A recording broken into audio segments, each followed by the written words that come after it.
பிரியமானவர்களே, கர்த்தருடைய நாமத்தில் உங்களை மகிழ்ச்சியோடு வாழ்த்துகிறேன். கர்த்தர் உங்களோடு இருப்பாராக, உங்களை ஆசீர்வதிப்பாராக.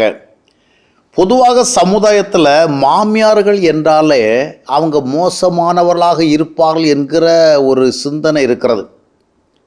மாமியாரா அப்படித்தான். ஆனால் இந்த மாமியார் முன்னாள் மருமகள் தான் இப்போ மாமியாராக வந்திருக்கிறாங்க. அதனால் இன்றைக்கு மருமகளாக இருக்கிறவங்க ஒன்றை யோசிக்கணும், நாம் தான் நாளைய மாமியார். இன்றைக்கு நாம் மருமகளாக இருந்து கொண்டு மாமியார் மோசம்னு சொல்கிறோம்ல, கொஞ்சம் பேர் மோசமாக தான் இருக்கிறாங்க, அதெல்லாம் இல்லைன்னு சொல்ல முடியாது.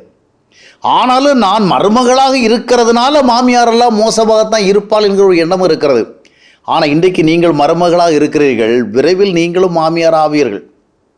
மருமகளாக இருக்கின்ற பொழுது என்ன சிந்தனை வரும்? கணவன் என்கிட்ட தான் பேசணும், என்கிட்ட மட்டும் தான் பழகணும், என்கிட்ட மட்டும் தான் பகிர்ந்துக்கணும், என்கிட்ட மட்டும் தான் எல்லாத்தையும் சொல்லணும் எதிர்பார்ப்போம். மாமியார்கிட்ட போய் அம்மாவிட்ட என்ன செய்யக்கூடாது, கணவன் பேசக்கூடாது. ஆனால் கணவர்களும் கொஞ்சம் சமநிலையாக இருக்கணும். எப்போ பார்த்தாலும் அம்மா சொல்கிறத மட்டும் கேட்டு மனைவி சொல்கிறத கேட்க போகக்கூடாது. மனைவியை உரிய விதமாக மனைவியுடைய வார்த்தையை கேட்கணும். ஆனால் சில மருமகள்கள் தங்களுடைய கணவர்கள் தங்களுடைய தாயார்களிடத்தில் பேசுவதே பாவம்னு நினைக்கிறோம். கல்யாணம் ஆயிடுச்சா அதோட கட் பண்ணிட்டு வந்திருப்பா. அதனால் நிறைய மருமகளுடைய இன்றைய நிலைமை என்னென்னா, நாம் மாமனார் இருக்கிற இடத்துல இருக்கக்கூடாது, மாமியார் இருக்கிற இடத்துல இருக்கக்கூடாது, நாம் தனியாக இருக்கணும். ஒரு விதத்தில் நாம் கனவுகளோடு வந்ததுனால, நிறைய ஆசைகளோடு வந்ததுனால இந்த மாமனார் மாமியார் சூழலில் நாம் விரும்புகிறதா நல்ல சுதந்திரமாக இருக்க முடியாது. அப்படி தனி குடித்தனம் போயிடுவோன்னு நினைக்கிறது இயல்பு தான்.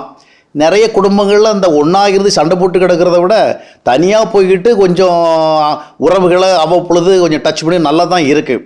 ஆனால் ஒன்றை சிந்திக்கணும், இன்றைக்கு மாமியாரோட மாமனவரோட இருக்கிற ஒரு சூழல் நம்முடைய வாழ்க்கைக்கு, நம்முடைய வாழ்க்கையினுடைய சந்தோஷங்கள் எதிராக நினைக்கிறோம் பாருங்கள்.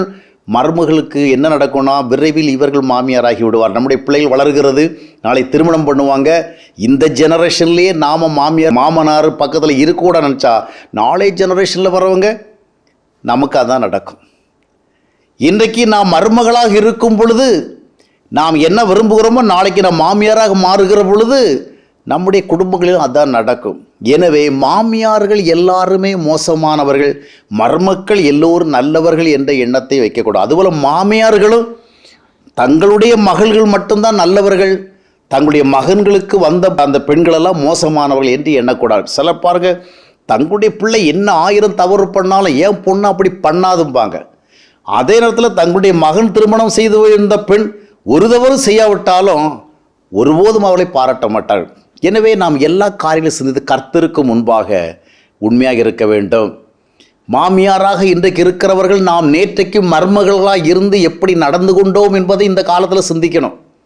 ஒருவேளை அன்றைக்கு நாம் செய்ததனுடைய தவறைத்தான் இன்றைக்கு அனுபவிக்கிறோமோ, அதுபோல் இன்றைக்கு மருமகளாக இருக்கிறவர்கள் நாளைக்கு நாம் மாமியாராக போகிற பொழுது இப்பொழுது நாம் சிந்திக்கிற விதமாக அன்றைக்கு நாம் சிந்திப்போமா என்பதை யோசிக்க வேண்டும். நம்முடைய பிள்ளைகள் தாய் வேண்டாம் தகப்பன் வேண்டாம் என்று தூரமாக தங்களுடைய வாழ்வுக்கு அதிக சுதந்திரம் தேடி செல்லுகிற பொழுது அன்றைக்கு நாம் எவ்விதமாக இருப்போம் என்று சிந்திக்க வேண்டும். எனவே எதை விதைத்தோமோ அதை அறுப்போம். ஆகையால் இன்றைய மருமகள்கள் நாளைய மாமியார்கள். எனவே நாம் இன்றைக்கு கர்த்தருக்கு முன்பாக நம்முடைய தாயாக இல்லாத காரணத்தினாலே அவர்கள் செய்வது எல்லாம் தவறு எண்ணிவிடக்கூடாது. சில காரியங்களை நம்ம சகிக்க பொறுக்க தாங்கி எல்லாம் செய்ய வேண்டும். எனவே சமநிலை கண்ணோட்டத்தோடு நடந்து கொள்வோம், கர்த்தருக்கு முன்பாக பயந்து வாழ்வோம். கர்த்தர் நம்மை ஆசீர்வதிக்க வேண்டும்.